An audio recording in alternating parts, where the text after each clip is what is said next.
panel is focusing on building sustainable communities, employment, and housing in rural America.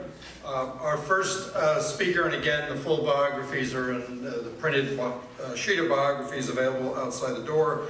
Our first speaker is Gus Seelig, who really needs no introduction because he is the founding executive director of the Vermont Housing and Conservation Board, a unique or virtually unique institution at state level because it has pursued the joint mission of conserving thousands of acres of land and building thousands of units of affordable housing.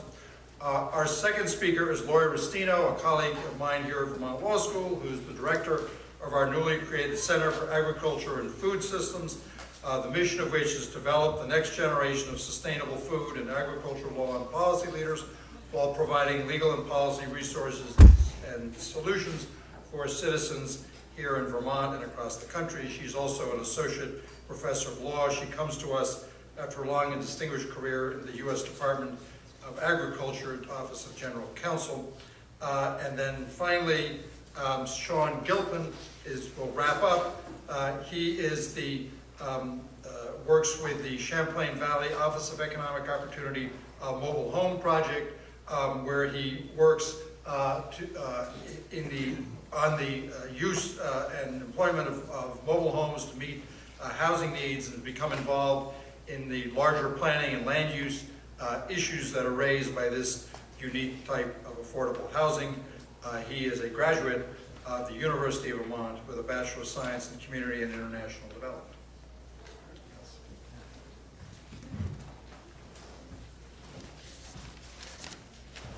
Well, good afternoon. Thank you all for hanging in for a long. It's been an interesting day. The part of it I've caught starting about lunchtime has been really stimulating, and I hope we can leave you with some energy.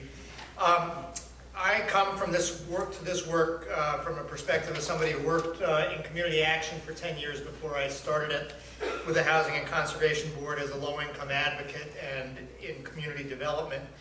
And when I was in school, I was told that history begins the day somebody shows up, that there isn't much perspective about what happened before you arrived. So I'm going to give you an overview of our work, of the work of the Housing and Conservation Board through that lens of public investment in housing, historic preservation, and conservation of all kinds of land, including agricultural land. When I got to Vermont in the mid-70s, the economics professor I studied with said, we're really like a third world country here. It's all about extraction. It's about granite leaving the state, trees leaving the state, milk leaving the state, and we have a third world economy in this state. And what we saw over the next decade was how close we were to New York and Boston and Montreal and DC, and how our real estate economy really began to change. The work of the board, which was invented in the mid-80s, has been to invest both in housing and conservation, and I'm not going to read through all these numbers, but Vermonters have provided an overwhelming amount of support on a Vermont scale. I agree with the comment that conservation happens very slowly, but $250 million from Vermonters over 25 years, and our community partners, I'm a funder, a state entity or a quasi-state entity, have raised another $1 billion to get all of this work done around conservation and housing. Our policy findings, it was asked earlier, why do we do this work around agriculture? And when you look at the mission statement, which is in the statute, it is about determining that the things we're asked to protect are of primary importance to both the economic vitality and quality of life for the state of Vermont. And then there's another thing which perhaps gets to the whole issue of permanent protection. The legislature asked that we maintain for the benefit of future generations the essential characteristics of the Vermont countryside. And they really saw what was special about Vermont as needing to be conserved and wrap together housing, conservation, and historic preservation as a single program rather than separate programs. I talk about our work as a conspiracy of goodwill because the first time we ever presented our program to the legislature. We were in the Senate Finance Committee, and the chair of the committee looked at us after a half hour and he said, I've never had the Vermont Natural Resources Council, the Vermont Farm Bureau, the Low Income Advocacy Council, and the Green Sneaker Crowd all on the same side of an issue, asking me to do the same thing. This is pretty amazing, and it's going to be hard for us to say no. And that proved to be the case. And I think over the years we've found that we really did have a lot in common, because we were dealing with a number of issues, and continue to, around displacement of Vermonters from what they consider to be their rights. There is a constitutional right to hunt in Vermont, and the more that land gets posted, the more that you really don't have that right. There was a sense in the 80s that Vermonters were being displaced from their communities. If you arrived in Vermont when I did in the 70s, Stowe was not an exclusive place to live. It was getting up there, but it had a mix of people. Woodstock still had a mix of people. I worked with a woman for many years who grew up in Woodstock. Her dad was the janitor at the school in the 50s.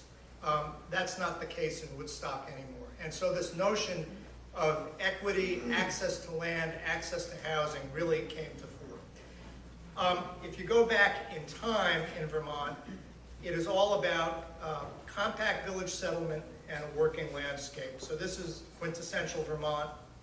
Here's Enosburg, Vermont. You can see the village pretty clearly and the surrounding farmland around Enosburg. And this is downtown Lyndonville, Town Green, numbers of key buildings that all are about what we all care about Vermont, about really vital, vibrant communities, places where people interact, but also a landscape to enjoy and have it nourish us for any number of reasons. Vermont's policy efforts, as I said, at least as far as I know, go back to the 30s when there was a commission on country life. There was another commission in the 60s. There was the resulting Act 250. You've heard all about use value taxation. We came about in the mid-80s, and a former law school dean, Doug Kostel, actually led a commission on Vermont's future in 1988. And they went all over the state, and everywhere they went, people were talking to the commission, and this was not kind of an organized effort, about what Vermonters wanted in the future. And what they wanted was that sense of community and the opportunity to build community, to have downtowns that were vibrant, to have a landscape that was still about agriculture and forestry. We had another council on the future of Vermont, not directed by state government, just 4 years ago, and out of that came something new called the Working Lands Enterprise Fund, which is a public investment vehicle in land-based industries. So we have continued to affirm for at least 80 years that we really care about our landscape and our village centers. And as I travel around other parts of rural America, what you see everywhere are hollowed out villages, empty storefronts, and less people there. And that's part of what we're trying to deal with. So when I think about community development, about employment, about housing, I think about conservation as well as an economic driver, which it is in the state of Vermont. We've talked a fair amount today about regulation, about land use. This is Alburg, Vermont, and despite Act 250's best efforts, you can see what people talk about as spaghetti lots through Alburg. Here's another view of it. In terms of what we have allowed to chop up. Now, Alburg has no zoning, but Act 250 was in place, and this all happened, and we're talking about carving up farm fields. So I believe that we need to learn to say no a whole lot more than we do, but I also believe, as people said earlier, regulation is pretty tough.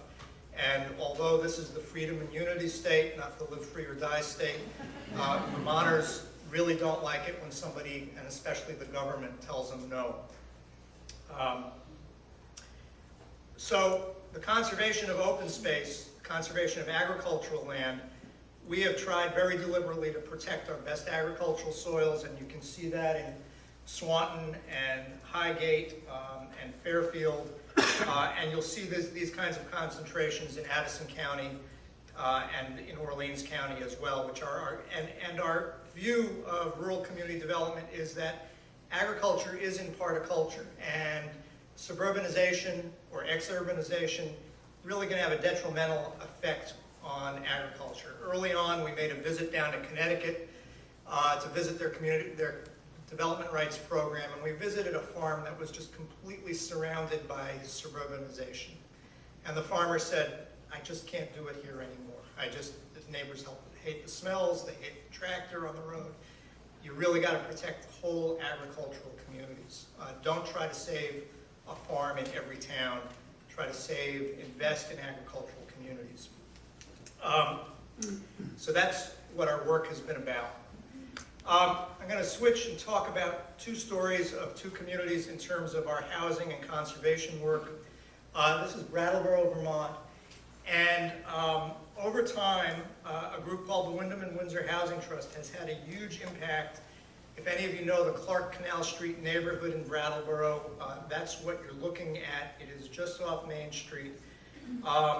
And it is just, it was a neighborhood that was, when I first visited in 1988, we sat in the home of a nurse that looked down on the neighborhood, and we watched drug deals and other nefarious activities going on. There was a proposal to knock down 3 of the buildings that are pictured here to make way for Mini Mall.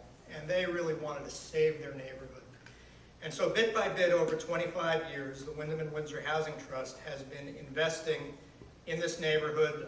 There's one building that's the old Daily Shoe building. Over here, long vacant factory that's now beautiful, affordable housing.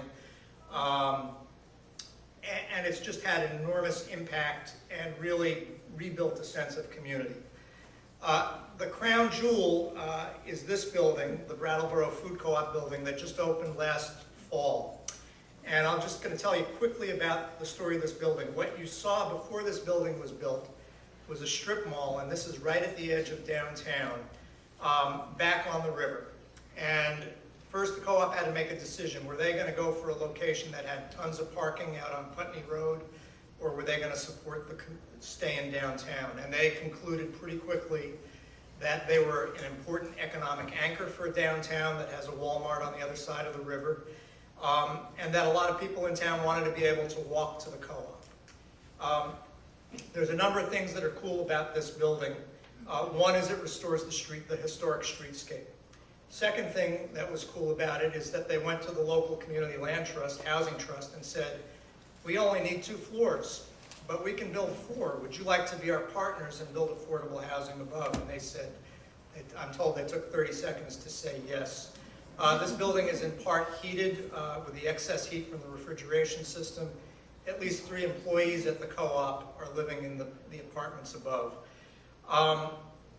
So those are some of the things that are really important about this, and it was named by EPA the best smart growth Main Street revitalization project in the country this year. This is just down the street, and this is another building in downtown Brattleboro, the Wilder Block. I used to serve on the volunteer fire department. In 1980, Vermont had a big fire at State and Main, the hub of the community. It took 6 years before the buildings, the hole in the ground, was replaced by a city center. We've learned that we can't leave those scars in our communities. So this building caught fire in the mid-2000s. The fire chief thought we better demolish it quickly. The Preservation Trust of Vermont, a historic preservation organization, gathered everybody together, and they decided the building could be saved. Again, the local housing trust bought the building without funding lined up. Today it is both apartments, there's a wine bar on the first floor if you need to stop in Brattleboro, arts programming on the second floor. Just down the street, the next building you see, you can't see it on this slide, I'm sorry, is the Latches Theater complex. It was owned by a family as a movie theater and hotel for 50 years. They decided it was time to get out of the business, wanted to retire. They sold it to a nonprofit that made this the performing arts venue for southeastern Vermont. A great community project which we invested in as a historic preservation project. Again, a jobs generator. We are trying, while we conserve the countryside, to make sure we're investing in our downtowns and village centers. So here's West Brattleboro, and the map is all the land that's been conserved in West Brattleboro, along with the old Brattleboro Retreat Farm in the heart of the downtown. And I'm just going to conclude remarks about Brattleboro by talking about these two folks. This is Stu Thurber, who's about a 1960 graduate of the UVM College of Agriculture, who farmed the farm, continues to farm there. He had a conventional dairy until about 7 or 8 years ago. The young woman there married his son, and they both came back after being at UVM to the farm.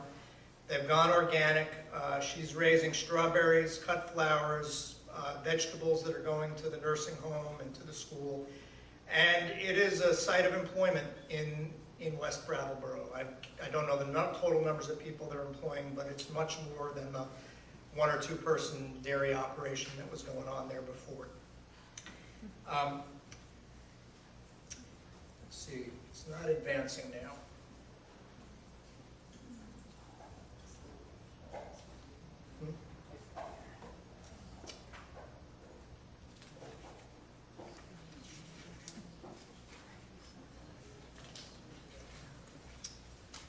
Okay, so I'm going to just finish up by taking you to Montpelier. And if those of you, if you know Barry Street in Montpelier, this is another neighborhood that has had pretty extensive investment in it.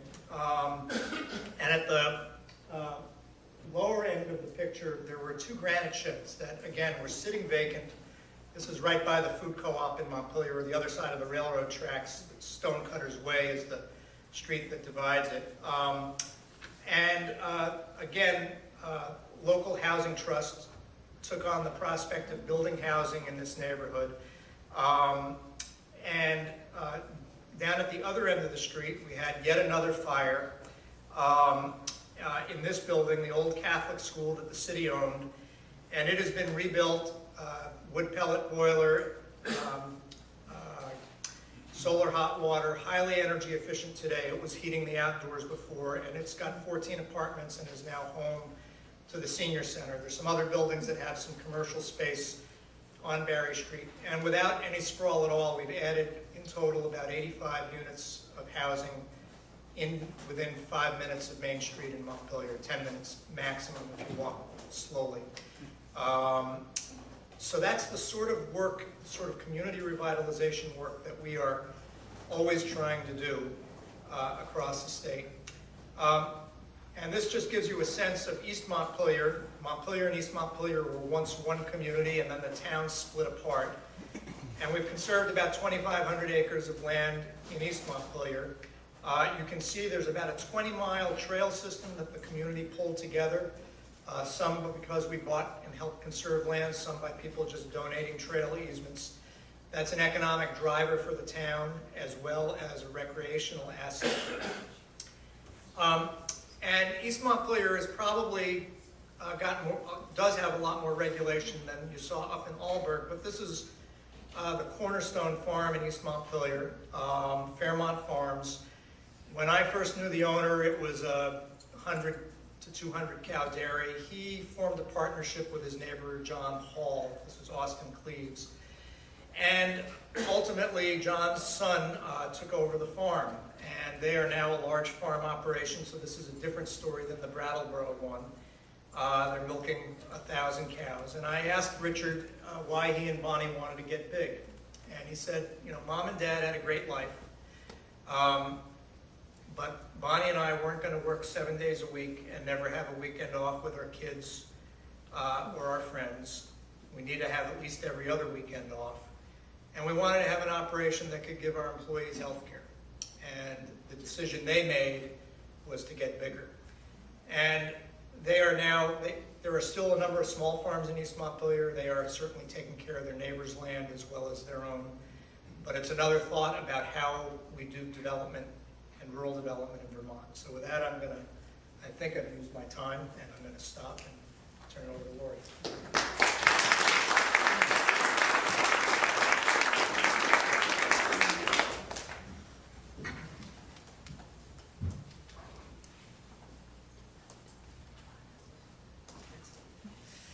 Thank you. So I want to tell a little story about the millennials' movement back to the land. Can you hear me? This is good. Okay, good. maybe I'll just lean this way. So I want to set the stage. I heard a lot of the presentations today, not all of them, so I hope I'm not repeating information, but I wanted to, and hopefully you can kind of see this. And I'll kind of translate some of it because probably the key isn't showing up. But I really wanted to look at the United States a little bit more and set this up and set why the idea of a new generation coming back to the land is so important for rural America and agriculture. So this is a picture of the United States, obviously, and it really shows the green area, the lighter green area is rural America. And the spots that you see with high color, especially the yellow banding, is how urban areas have influenced rural or suburban areas. So what we see is that we've had an increase over the last, well actually this only goes to 2000, so for a 20-year period from 1980 to 2000, we see that urban sprawl happening. But despite that, we still do have a lot of land. Most of the land in America is still rural. And this is another, it's probably not showing up that well, but I think at least you can see it's a bar graph representation to really also represent how most of the land that we have in America is still largely rural or non-developed. So it's cropland, grassland and pasture range, and then forest use land, which is pretty substantial. And then toward the end, those other colors that get smaller are urban or other mixed uses. So another way to look at how America is divided up as a land base.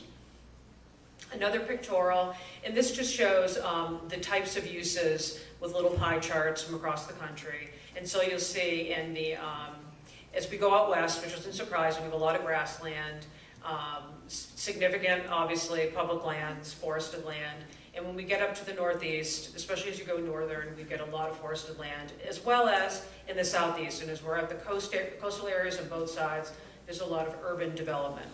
So not a surprise, but and then the middle part of the country, obviously, it's still cropland and the Corn Belt, you can see there as well. So just taking a snapshot of the rural population and the jobs that are there, 17% of the population is rural, which is kind of a small percentage given the massive land we still have in rural America. An interesting statistic, and one that will, I think, play out in many different social kind of ways, is that 44% of the military comes from rural America. Agriculture is obviously a main component of rural America, as well as recreation, outdoors, and open space. We see that here in Vermont, and for those of you who are from the West, you know that as well too, especially with public lands. Small businesses, one of the focuses of a recent Obama administration report on rural America was really trying to bolster and generate innovation in small businesses in the rural economy, as well as renewable energy, which we see here too in Vermont. And I think there are probably some additional ways that rural energy can be developed, especially with biomass. Okay, so I think that this is probably, I missed the graying or the gray tsunami, I think. I caught the very end of that, but as you know, well, first of all, 1% claim that they're actually farming as a main occupation, so a very small percentage.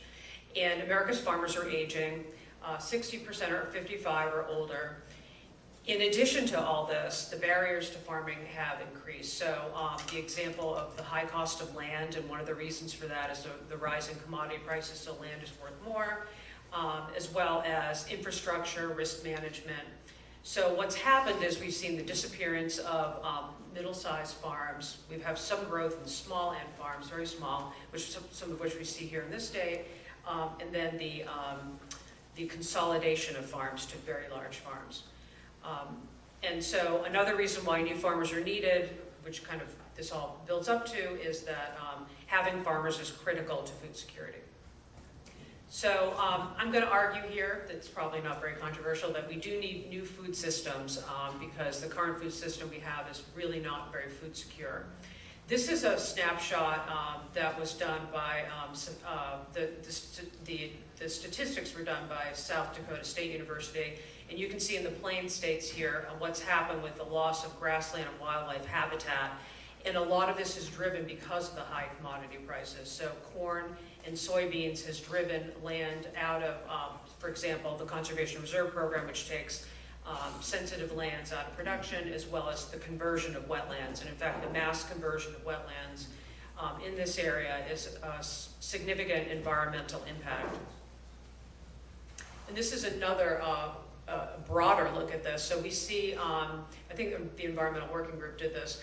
We have about over 23 million acres within a period between 2008 and 2011 that have been converted out of grassland, wetlands, and shrublands. So, and that, as we get the darker blues, that's the higher level of conversion. And you can see that's really the mid part of this country, part of the Corn Belt, but also as you go into the Plain States, and that is because of conversion as well. Another thing we've seen, and a lot of, this will be familiar to a lot of people, is the Midwestern drought. I think NOAA just came out with a report saying it wasn't caused by climate change, but in some ways it's not really important what caused it. I mean, it is ultimately.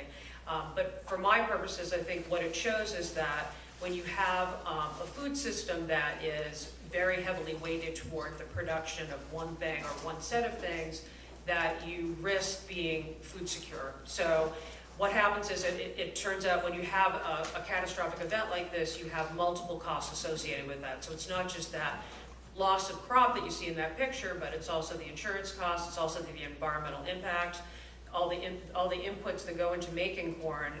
It's all a system of impacts that reverberate beyond this one incident. So some food statistics.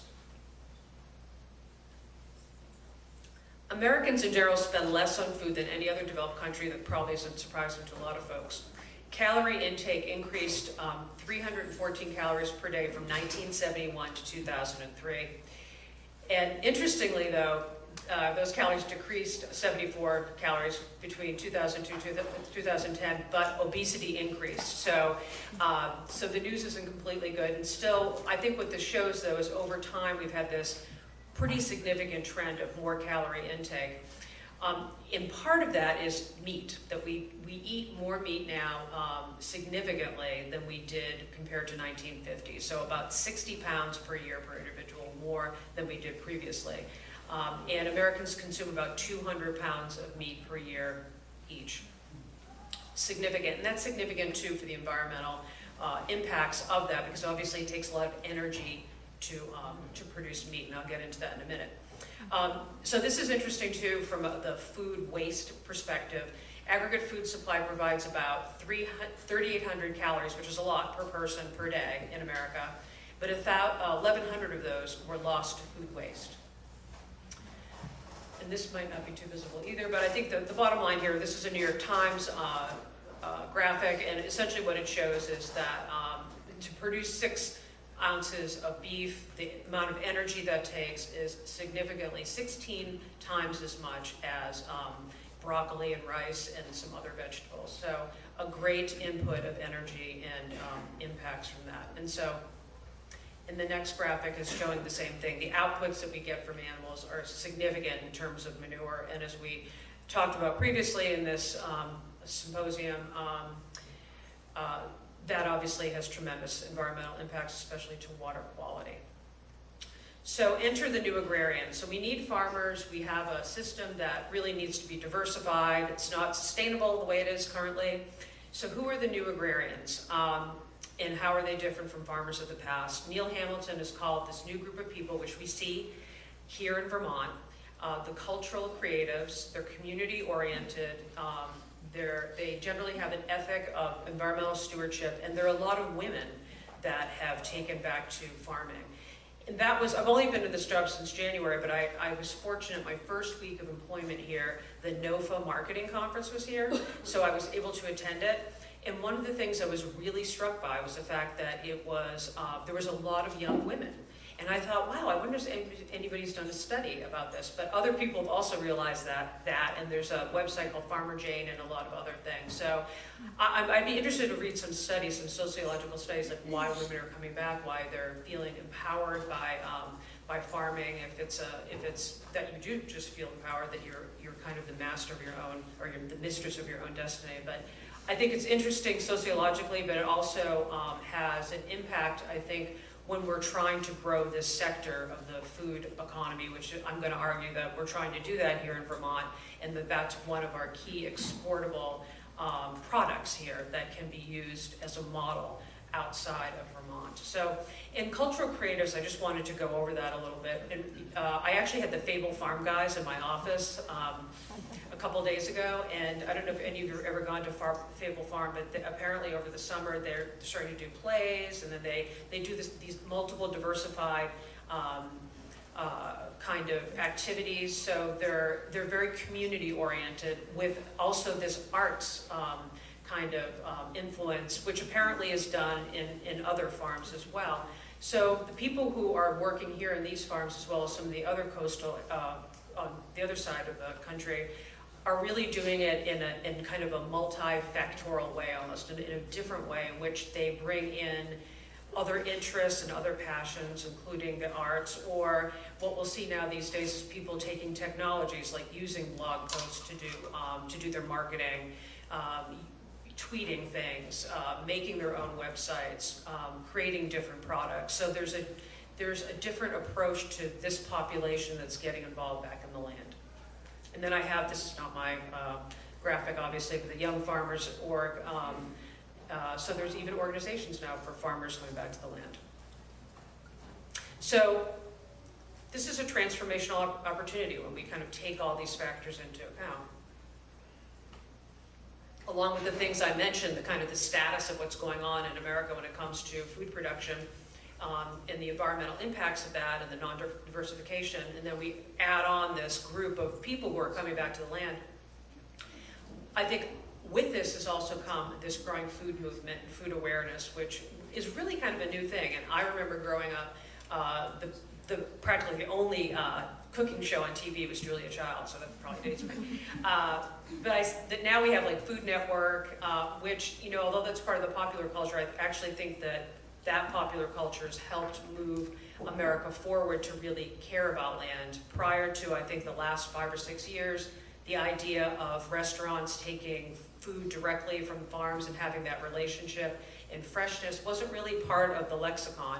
And I think we've seen that, and it's become popularized in the American media. And I think all that has helped really to kind of create this soup of opportunity in which something else, some other systems for food and food systems can arise. So, as I mentioned before, a new generation is interested in farming, a new generation interested in food law. What we see here at the Vermont Law School, which I'm very fortunate to be a part of, is students who are passionate about food and agriculture. But not only that, they've been on farms, they've created CSAs, they understand some of the issues, and in fact, there was somebody who asked me about farm slaughter, and I don't know who it was. I think it was a Delilah. Or Katie. I was like, do you know anything about this? So relying on the students because they know about raw milk. They've been part of the debates here. They're highly educated. They really care about what's going on. So we have that, and then we also have the graying of the existing generation and looming food security challenges that I mentioned, and then of course climate change and the whole idea of food security, not just in this country, but obviously across the globe, is a major, major issue, which I don't really think in our culture around the world we've really started grappling with in earnest.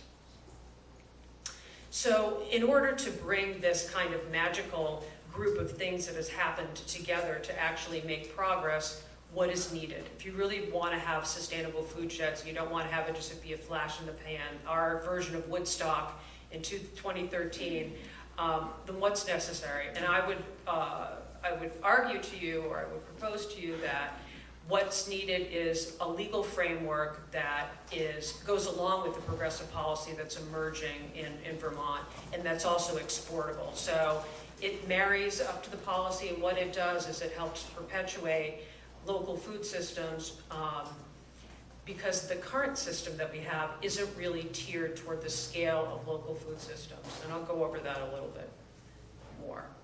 Okay, so what are the elements of this new legal framework? I think the new legal framework really has to reflect the ethos of the movement and really listen to the movement and hear what's needed. So environmental stewardship is incorporated as a baseline ethos. So at the get-go, we talk about when, every time you farm, you're using resources. And so I think a lot of people, a lot of the younger folks who are coming back to the land are very much involved in permaculture or the cycles of production of food, so that it's a closed loop like a cradle-to-cradle idea instead of a cradle-to-grave idea, and really making sure that they are enriching the sources on those properties. So I think the other thing that, that the new legal system needs to do is it needs to reduce barriers to access. As we talked about before, that the access to land is very it's very cost prohibitive. So lowering access to land, providing new sources or new tools for processing or legal infrastructure processing, marketing, food safety. We see that in this state very much so that there's a lot of debate over raw milk or on-farm slaughter. These are issues that will be repeated in other parts of the country as other parts of the country increasingly experiment with local food systems. In addition, regulatory compliance, conservation, and raising the profit margin. I don't really think that the sustainable food movement is going to be successful in the long run if farmers can't make a good living. It's very challenging work, and there needs to be, I think, some real thought given to how can we make it sustainable economically as well. Okay, so in a little bit more detail, we need the legal system to be scaled to support local food systems. So on-farm processing is one example of that, designed as an overarching system, not just as a one-off, but a legal system that looks at the connections of the food system to people and to other food sheds or food systems. The other thing I think that's being explored here in this state as well as in California by some practitioners and farm commons in Wisconsin is this idea of using new kinds of legal relationships, or actually old legal relationships with a modern twist. And so what I mean by that are cooperatives that are being used in new ways now. So people sharing resources or coming together, multiple people coming together and buying land, working with, in fact, the Fable Farm, apparently they're working in a cooperative structure that they're developing with Annette Higbee. And they're also working with the Vermont Land Trust to reduce the cost of the land. So taking off the development rights, and then making it less expensive, and then coming together and multiplying resources in that way. We have to develop risk-appropriate tools, so risk management that might be okay for huge industrial, conventional operations will probably crush small producers. So there needs to be appropriate risk balance, and we're really struggling with that, I think, in this state, in a good way. There's a lot of debate. How do we, what's appropriate? Is raw milk okay? How far can we push that as a market? The same thing with on-farm slaughter, and who can have access to on-farm slaughter. Maximizing the use of appropriate technology. One of the things I think is really interesting about the kind of the zeitgeist about the back to farm movement is this kind of almost deeply agrarian, almost populist kind of flavor to it. But on the other hand, it's highly technical too. So people are using technologies that can help make them more competitive, and I think that is critical. So also building local economies that are connected. So as we look at developing food systems locally, we want to look at that in terms of a system and how do we connect all those pieces together, because the more connections we have, the more successful we'll likely be. So what are some critical associated actions with making the sustainable food shed? Education is critical. Food is artificially cheap in this country and is not sustainable in current quantities and forms. And I think we're going to see that over time, even conventional foods are going to increase in price. It's simply not sustainable in the way that it's been. And our food is also largely, at least in the commodity section, it's underwritten by the federal government. So the true cost of all the inputs isn't really felt, at least not right now. Engagement is another thing, and I think that's what's so beneficial about farmers markets and CSAs. There's a level of engagement with people that hasn't existed before when people weren't engaged with their food. So I think that whole process has multiple benefits. You support your local farmers, but the other thing is that you engage people in how things are produced. And both the messy side of that, in moving away from kind of the pastoral vision of American farmlands to something that's more real and shows the effort and the cost that occurs in terms of physical labor as well as commitment to how we produce food in the country. Research, I think, is also critical. I was just doing a talk last weekend with Dean Tom Vogelman from UVM, and I think especially as we move toward a climate-constrained planet, it's going to be really critical that we develop new tools and new ways to diversify our food systems, and one size won't fit all. I think what we need is multiple strategies across different areas of the country, and that really takes research and thought, as well as the engagement and education of people. So it's a multi-pronged effort. And finally, financial assistance. One of the things I think that we can do, and I've spoken about this before, is retooling parts of the Farm Bill so that more diversified farms are given a better, and I think that's happening over time actually, but even more so, really moving into more sustainable or alternative forms of farming that are really supported. And the other thing is providing financial assistance dollars for conservation up front before problems start. How will the food shed survive, the sustainable, diversified food shed? I think in order to establish it on a broader scale, which I think is necessary in order to really feed a substantial amount of people, you'll always be importing food. We're part of a global system, thanks. But I think that there needs to be more, broader food shed across different landscapes. Livable wages is critical. Connection of rural and urban economies, and that's something we'll be doing at the center, really trying to partner up with urban areas to see how we can make the leap between rural and urban. And then finally, shifting national policy, and I don't think there's going to be any radical change. I think we'll always have a conventional system and maybe other system and hybrid systems of food production, but I think that there needs to be a healthier engagement in the Farm Bill among multiple constituencies, and part of that's reducing the barrier of information. It's a monster piece of legislation, and I think that the more engagement we have across the different interest groups, the better legislation we'll have in the end. So in a nutshell, I'm wrapping it up in 1 minute. This is a transformative opportunity. A certain magical group of events has occurred, but new law is needed, built on the values of sustainability, both environmentally and economically, and scale is needed. The food system connectivity, rural to urban, as well as food sheds across the different landscapes and regions of the country. So that's it.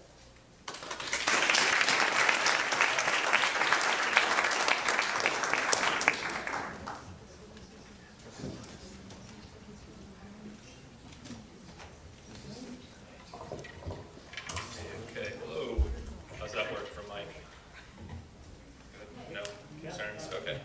All right, I decided to forego the PowerPoint, so my apologies to the visual learners out there. I will make it up to you by, if you're interested in what I have to talk about, which I hope you are since you're here. I can certainly provide some fact sheets and whatnot via email and different slides if there's particular things you'd be interested in finding more about. That said, my name again is Sean Gilpin. I work with the Champlain Valley Office of Economic Opportunity, affectionately known as CVOEO. And I'm the director of their mobile home program. And while CVOEO is actually in the Champlain Valley, I'm one of 3 programs that work statewide. So the mobile home program has been around for about 25 years now, and primarily started out as an education and advocacy group, and it was mainly a hotline where people could call and ask questions. And now we've definitely expanded into much more of a planning role. Now, to start off, let's get some terms. Mobile home, what is a mobile home? Often the terms trailer, mobile home, and manufactured housing are all used interchangeably. Trailer, people are trying to move away from because it's entirely a misnomer, because these aren't really hooked up to a trailer ever. Mobile home is kind of your middle of the road, even though that's technically a misnomer as well, because they're not particularly mobile once they're sited. And manufactured home will usually get you laughed out of a mobile home park if you mention it like that. So we go between talking to the academics about manufactured housing communities, and then talking about mobile home parks or trailer parks when we're in the park. One time A new coworker of mine decided to use manufactured housing community at a mobile home park meeting where we were discussing neighbor issues, and somebody said, "Girl, it's an effing trailer park. Don't leave your academia at home." So for the sake of this, I'm going to use the term mobile home because that's actually the best term to use in the state because it's actually defined in the statute as mobile homes.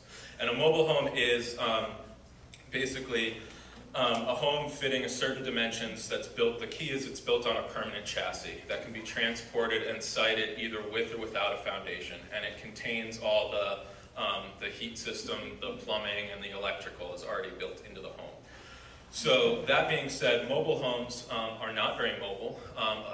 About 90 to 95% of the homes sited in Vermont get moved from the dealership to the first site they're put on and they never move again.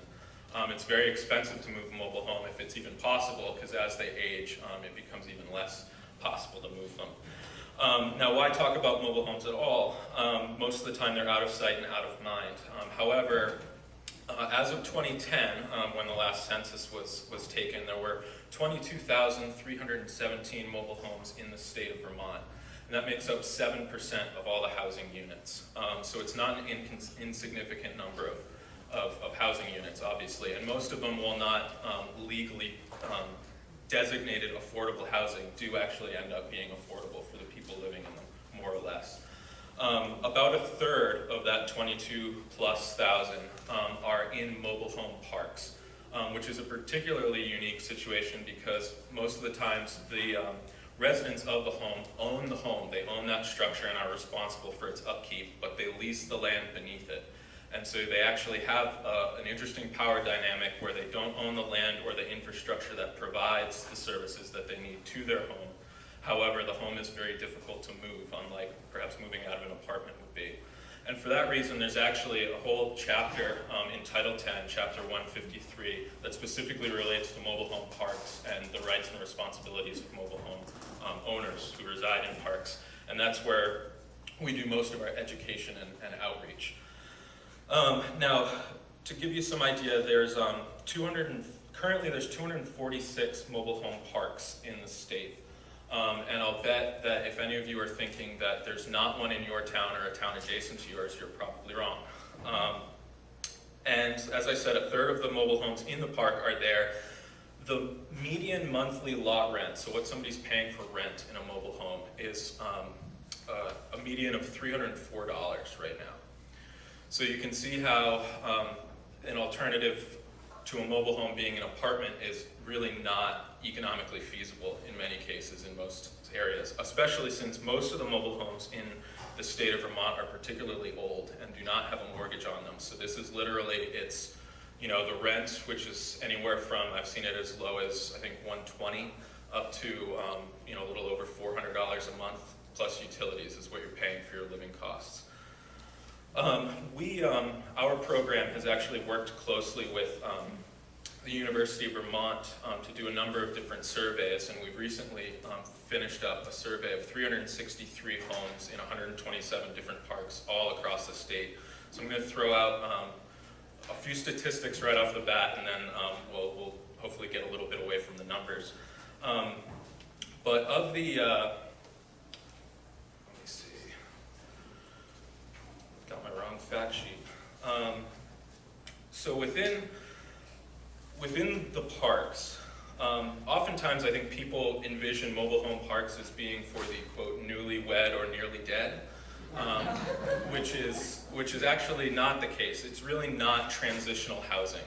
It's not a place where people are going while they're saving up money to buy their first stick-built home. The average residency in the park at the time we surveyed was 11 years. And most people were intending to stay there for quite a lot longer than that. Median household size was just over 2 people, and many of them had children and or had elderly people living in the home. And despite stereotypes, which we normally have to fight, we surveyed that 64% of the households had at least one person employed, and 32% had both people in the home were retired. So the idea that these are welfare recipients who are just sitting in a trailer park is really not the case. These are your working poor. These are our nurses, our teachers, our janitorial staff who are trying to find their own four walls, which is a term that we hear all the time. These are folks who generally have chosen to live in a mobile home park for one reason or another, and one of the major reasons is that they control something, they own something, even though in many cases they don't actually gain equity, because by and large the mobile homes in this state have a title and not a deed. So they're treated, there's actually a blue book value for your mobile home, and they're treated more like cars than real property, which causes all sorts of issues when people are trying to get financing to do repairs or to upgrade the home. So the last time a park was created in Vermont was in the late 70s, perhaps the early 80s, I don't remember the exact date. Since then, parks have been closing. Parks are not opening. And this is an issue, obviously, because it's a really important type of affordable housing for people all throughout the state. Steps that have been taken to stop parks from being closed is basically two. There's two different strategies. One is to have a nonprofit housing provider, like Champlain Housing Trust or Housing Foundation, Inc., or something like that, purchase the park on behalf of the residents when it comes up for private sale. And most of the time, the financing that they get in order to do that requires that they maintain the park in perpetuity as affordable housing.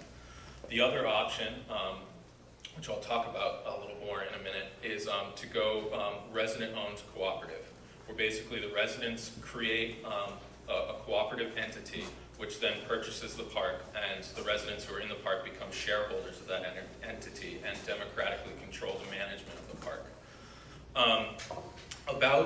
There's about 20% of the parks in the state right now, of those 246 parks, are owned by either a nonprofit or a cooperative.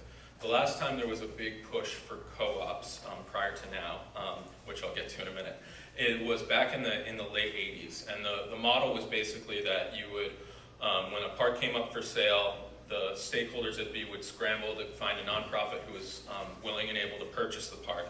And the goal was to organize residents and then turn it over to resident control. In most of the cases back then, that last step didn't happen.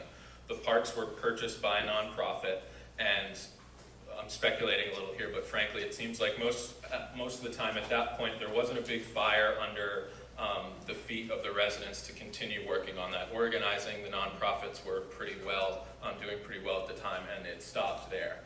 However, my program has been looking into getting more back to the co-op model, or at least finishing the conversion with some of these parks, because nonprofits throughout the state, for a number of reasons, are getting very overstretched and are having their own financial issues. So, and it was actually back in 2010 that a nonprofit down in Windsor that owned several parks was actually going under, and they had determined that they were going to have to close a park. It was a small park, 14 families, called Bunker Hill down in Windsor, right in downtown Windsor. And these folks were damned determined, come hell or high water, that they were not going to leave this park. It was a very tight-knit group of people. So we started working with them very hard to create the first co-op in over 17 years, first mobile home co-op in 17 years. Long story short, it was eventually successful, and we've moved on to working with a group up in Swanton and one in Milton. Have both converted, and these are, in Windsor, the park was going to close. It's now been open, and they actually are developing reserves and a surplus.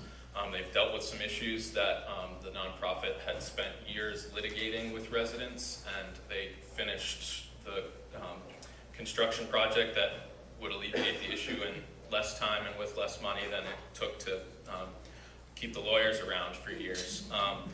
Up in Homestead Acres, the park up in Swanton, that had been fighting with their landlord about illegal water charges for years again. And finally, when they organized, the park owner said, "I'm not dealing with organized residents," put the park up for sale, they bought it. Now they're autonomous. And the park in Milton, 100 lots right on the strip in Milton, had been dealing with issues, and as many of them are. It's obviously a lot of aging infrastructure in these parks, which is another huge concern. And they actually just wrapped up their first fiscal year with $35,000 in surplus outside of what the 3% they're required to save in reserves. So for the groups that are interested, it's an incredible way. The groups that actually want to work together, and frankly, some people move in a mobile home park because they don't want to deal with having community meetings and would rather somebody else deal with the water and sewer system and the electrical and all that. But for those groups that have been able to work together, we've seen it as quite successful. And this is important also because I'm sure some of you are aware of the devastation that Irene caused to many of the mobile home parks throughout the state. This is another big threat along with park closings, is the fact that because all the parks were built before the creation of Act 250, many of them are on cheap land, which tends to be in floodplains. And the numbers aren't completely in now, and my UVM people will be angry if I start quoting them on things that aren't published yet, but suffice it to say that a very significant number of mobile home parks throughout the state have homes in either a floodplain or a floodway. Floodway basically meaning it's almost guaranteed to flood if the river rises. Floodplain being a little slightly less of a risk, but still we're seeing that the idea of a 100-year flood is becoming a misnomer in our changing environment. Now, that said, we found that 42%, I believe, of the residents in these mobile homes would be considered low or very low or extremely low income by the HUD standards, and that's basically below 50% of the area median income. So we saw when Irene came through, there were 17 parks that had significant damage. 13 of them had houses that were significantly damaged or in many cases completely destroyed. And we found that many of these folks have no resources to come back from that. And the maximum FEMA grant for a mobile home was $30,200. That was all you could get for individual assistance. And that was if your home had to be entirely destroyed and condemned. For many folks, they burned through that with hotel fees in the first couple weeks or months after the storm, and were caught in a really difficult situation. So that said, there's been an awful lot of talk about not only just emergency preparedness and preparedness plans in the park so people can be ready for it. And I will say that, mind you, of those 17 parks that got hit, about 40% of whom have either elderly or disabled people in them. There was not a single casualty or a single significant injury, despite the fact that most of these communities had very little warning. Many times it was parks that, in this case, flooded, that had never flooded before because of debris that backed up on bridges or blocked up rivers. So we actually saw water coming up from a different direction than they actually expected it to, and yet still the communities are such that they tended to know who needed help and how to get out. And just seeing the unique ability to combine group resources and help each other out was pretty incredible. So there's been a lot of discussions right now about really two major issues. And one is whether we can replace current mobile homes with more sturdy, permanent manufactured housing at a similar cost. And basically, one of the issues with mobile homes as well is the energy inefficiency. You've got a box that's sitting up in the air and covered on all sides by exterior air. So they tend to be very inefficient, and especially the older ones. So one of the goals is to create a design that somebody who needed to take a mortgage out on the home would almost be guaranteed to save enough on energy to cover the mortgage costs. So they'd actually see appreciating home values and lower costs over time because their energy use would be lower and their mortgage costs would eventually go to nothing, whereas energy costs will continue to rise in the foreseeable future. And also just the fact that they're more sturdy, more durable, and can prepare better for flood, fire, or wind and storm events. And the second big discussion is where should we put them? Is it right to put the homes back into places that we know are vulnerable to flooding? However, that begs the question, where do the resources come to create new mobile home parks when oftentimes the land could be used for other types of development that would be less affordable? So I'll leave those little nuggets for you to chew on.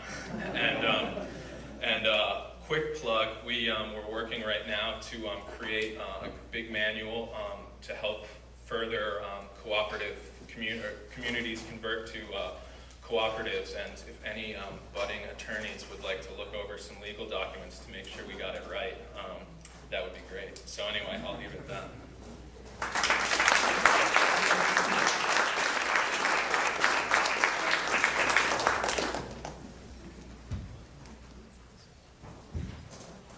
So Gus, I keep worrying as I drive around the countryside here that we've conserved so much great land, but what we're missing is the ability to stop a really stupid thing in really the wrong place.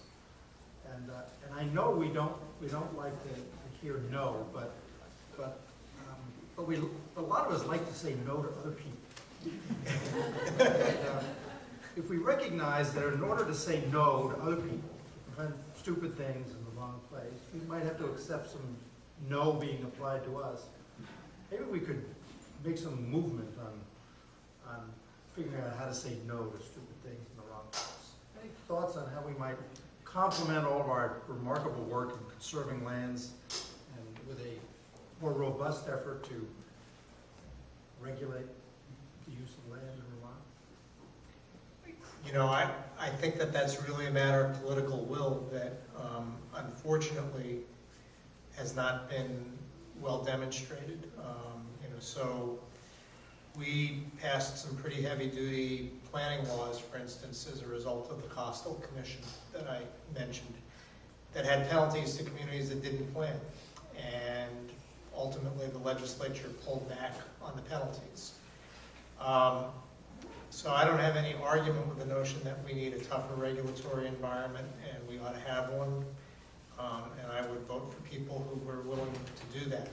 I think the other end of it is, and I think we're doing a better job on this, is how do we create incentives that make it easier to go to the right places. And so, the downtown designation, where we eliminate some of the regulatory barriers, is a good thing. Downtown tax credits to enhance that kind of stuff is the other end of the carrots on that. But we also don't know how to say yes to good stuff. We are in year 7, waiting for a Supreme Court decision to approve 36 units of affordable housing in West Woodstock across from the high school. That is at half the density that the town of Woodstock allows. And so I think it's both ways. We don't know how to say yes to the right stuff in the right places yet, and we don't know how to say no to the stuff that we shouldn't be doing. And I have a great admiration for some of the people who've taken on those regulatory fights that protected Bear at Killington, and many other battles that have been fought over the years. I think we need a tougher regulatory regime, but I don't know where the political will is going to come from to get it for us. We have 10 more minutes.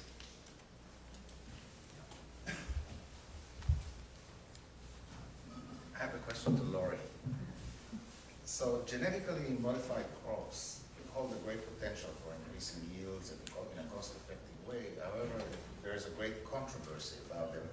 So the United States is more receptive in the usage of these crops. Europe is very restrictive.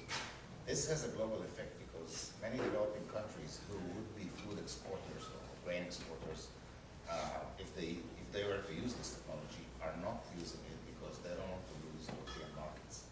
But what is your view on this potential, and how does it fit in a sustainable food economy, the one that you described to us? Thank Thank you for the easy question. I appreciate that. You know, I'm actually not an expert on GMOs, but I think it's a complex issue. I think one of my concerns about GMOs is the lack of knowledge and control of the knowledge, and the fact that certain companies are getting control of it and don't want people to know exactly what they're doing, and then they control those genetic sequences forever, apparently, under US law. But on the other hand, clearly, when you have this growing population, and I heard part of your presentation, we're going to have to feed more people, a lot more people by 2050, billions more people, as well as have a constant change in climate. So it's going to cause unprecedented challenges to producing enough food. So, I'm not comfortable with saying we can't have any GMOs, or that's not the center's position. But what I think is, right now, the dialogue is important, and people's control over information and the genetic sequences, that belonging to the commons and not individual companies, at some point anyway, I think is also important. So the dialogue is an ongoing one. I think it's an important one to have, but I also think it needs to be pretty nuanced and sophisticated regarding, in a global way, that we need to produce more food. We've always changed the genetics of plants. We've been hybridizing forever. But how do we do that with the technologies that are getting beyond the knowledge of the average person, or even the average graduate of law? It goes beyond our grasp. So, complex issue, and I'm not going to give an easy answer because I don't have one. But good question.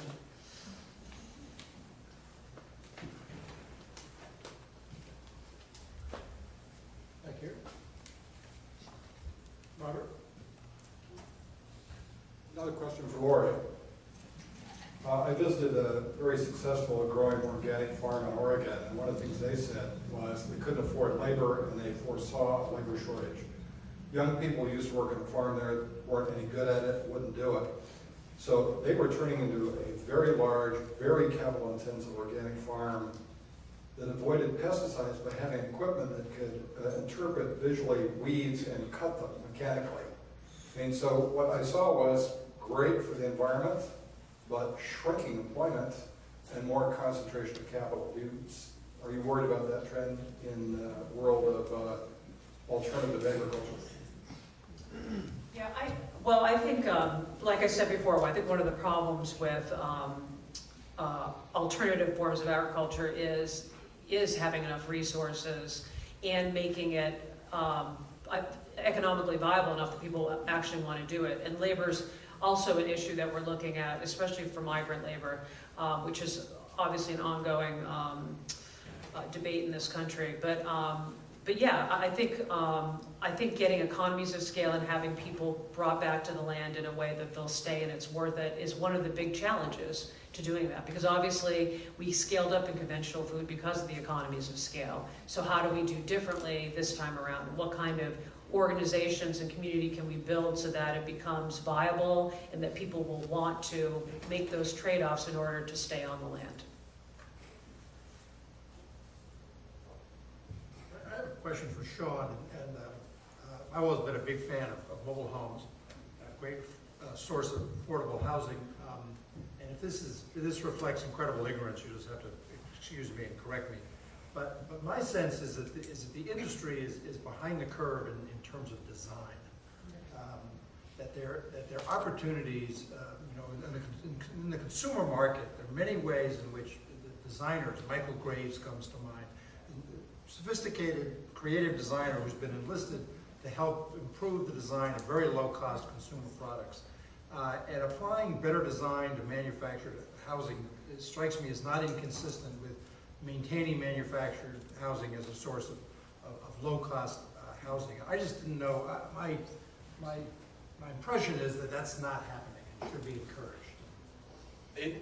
I would have to agree that it's been behind the curve, certainly. Fortunately, it is starting to occur right now, actually. I don't know if Gus wants to speak to it too much, but VHCB is currently working with High Meadows Fund to come up with some Vermont-specific designs, or have come up with some Vermont-specific designs, and we're getting ready to launch a pilot project with that. That said, I think part of it is, there's a couple of factors I think that have stopped it. Part of it is that many mobile homes in this state particularly, and I really can only speak about Vermont as you know, there are different climates and other areas, both ideas about mobile homes and literally different climates. But the state has an awful lot of private sales of mobile homes, of sited mobile homes, and not a whole lot of people that go to the dealer and actually learn about. I mean, many times a brand new mobile home, typically in this area, is going to cost about anywhere from $40,000 to $80,000. Whereas you can, in many cases, find a home for sale that's sited in a park for as little as $15,000. And so a lot of people, I think there's been a gap in the messaging about the difference between the upfront and the long-term costs. I think a lot of people see the low upfront cost and don't do the loss calculation of what they're going to be losing with the energy costs in the future. And for many people, they don't have the luxury of making that decision. That said, I think that right now, I've been really impressed in the last 18 months in this state with the amount of energy that's been going into both new designs for the mobile homes and also into the financing options. CHT in particular has been doing some great work with coming up with subsidies and down payment assistance that might help people to get over that cost hurdle of getting into the more energy efficient, more sturdy, more comfortable, appreciating asset and getting away from you know, the dilapidated housing stock.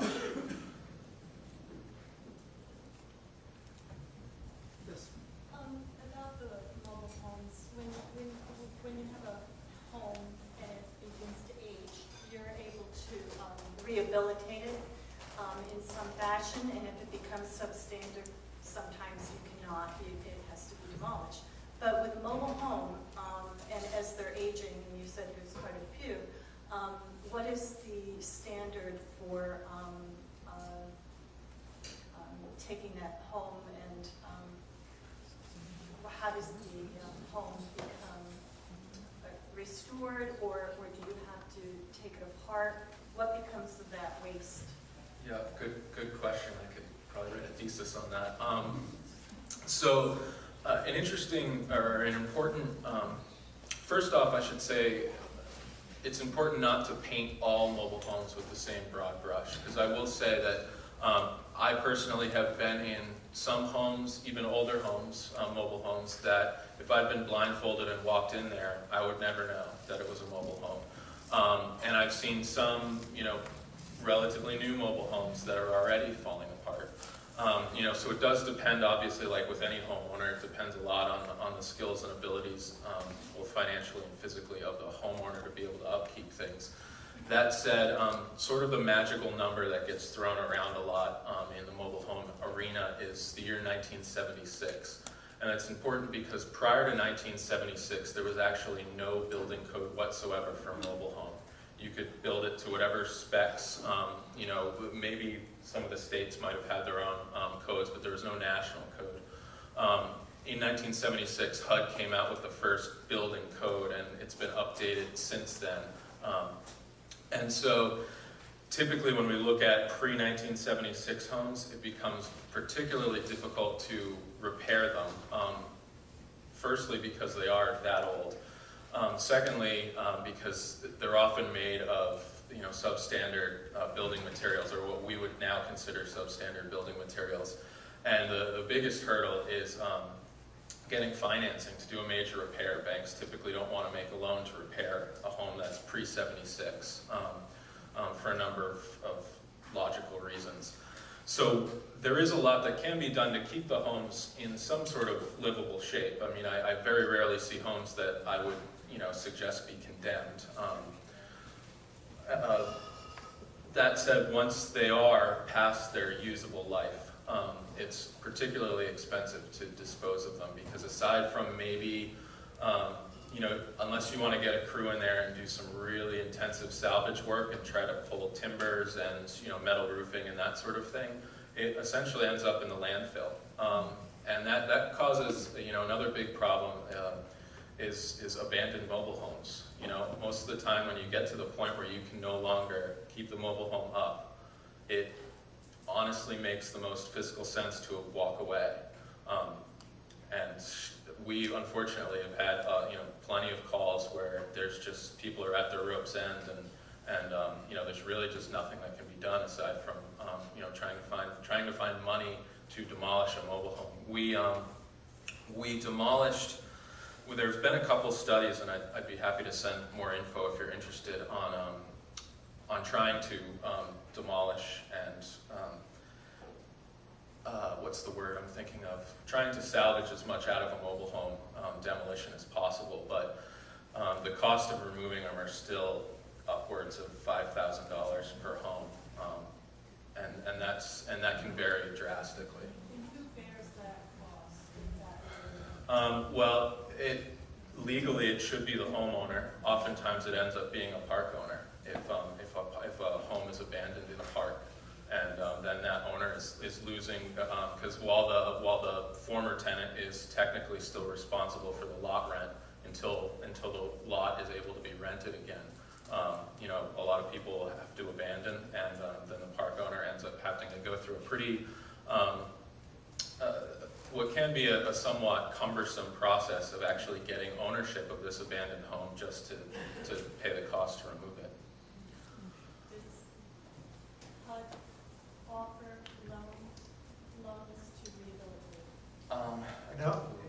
No, and one of the biggest problems that's happened even before the financial meltdown is you can't sell these loans on the secondary market. So lots of people who are financing mobile homes were using, paying credit card interest rates, and now it's just, other than Vermont's credit unions, it's really, really difficult to get a reasonable loan at a reasonable term.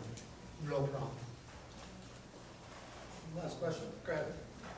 So, dealing with regulations in different towns, I find generally there's a stigma on the regulation side for mobile home parks. Either they've been discontinued, no longer allowed in town, or they're allowed in a very small area. And I don't know if I caught anything in the discussion, but have you found ways to address the stigma? There's the other side of the stigma, like you said, the ultra-high efficiency designs that are coming in these days. I've actually talked to someone who's looking at changing out to a new mobile home and said, well, did you think about this? You could heat it with a light bulb. They said, no, I just want to spend $5,000 and get my new home. But I'm more interested in how to overcome the stigma about relocating the parks or finding good sites. Which one of us should take that one? There are no easy answers to the questions that you just posed. It is illegal for a community in Vermont to say that there's no place in town that a mobile home park can't be. They've got a plan for some place in town. But I think that there is a resistance and a reluctance, and it would probably be difficult to permit new parks, which is probably part of the reason Sean said earlier that there hasn't been a new park built in Vermont since the probably mid-'80s was the last time that I know of a new park. So it's a real problem. The other reality is that the buyers of mobile homes are, as I think Sean said a few minutes ago, not just attracted to a low price of $15,000, but given the financing constraints and the high interest rates you have to pay, that may be what they can afford. And we don't have any federal subsidies in the way we do for rental housing to help bring the cost down.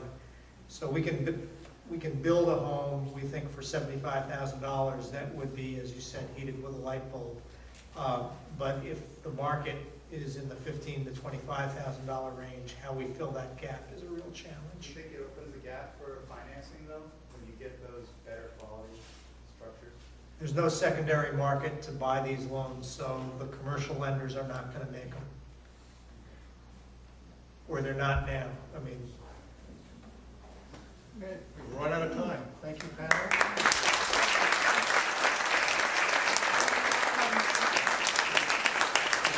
Thank you to Tom Broderick and the editors of VJEL who will offer us these titles. all right. very long because it looks like we have some great feast coming out behind us. But I just wanted to thank all of you for attending and thank our speakers again.